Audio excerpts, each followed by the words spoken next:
এত বড় তারকা একজন আমার আইডল, মানে আমার আগে মানে এলাই সালা কি হিরো, হ্যাঁ বর্ষা লম্বা চড়া দেখতে আমার গায়ের রঙের।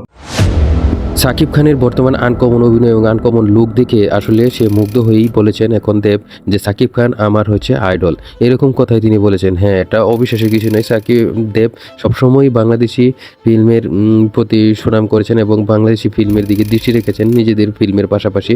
সেক্ষেত্রে তিনি সাকিব খানকে সবসময় ফলো করেন এবং বাংলাদেশের তো একমাত্র সুপারস্টার সাকিব খানই, সে ধরে রেখেছে বাংলাদেশের ফিল্মকে।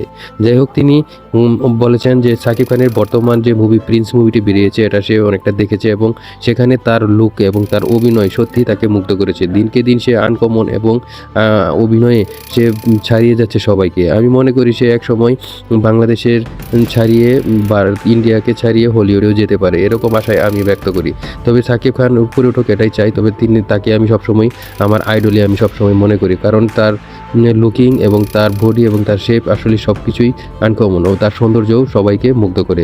যাই হোক, তার উত্তরোত্তর আমি সাফল্য কামনা করি। সবসময় বাংলাদেশের ফিল্ম হিসেবে সে একাই ধরে রেখেছে এবং প্রিন্স সিনেমাটা ভালো ব্যবসা করে কেটে যায়। আপনাদের মতামত অবশ্যই কমেন্ট বক্সে জানিয়ে যাবেন দেবের এই সুন্দর সুন্দর কথা বলার পিছনে।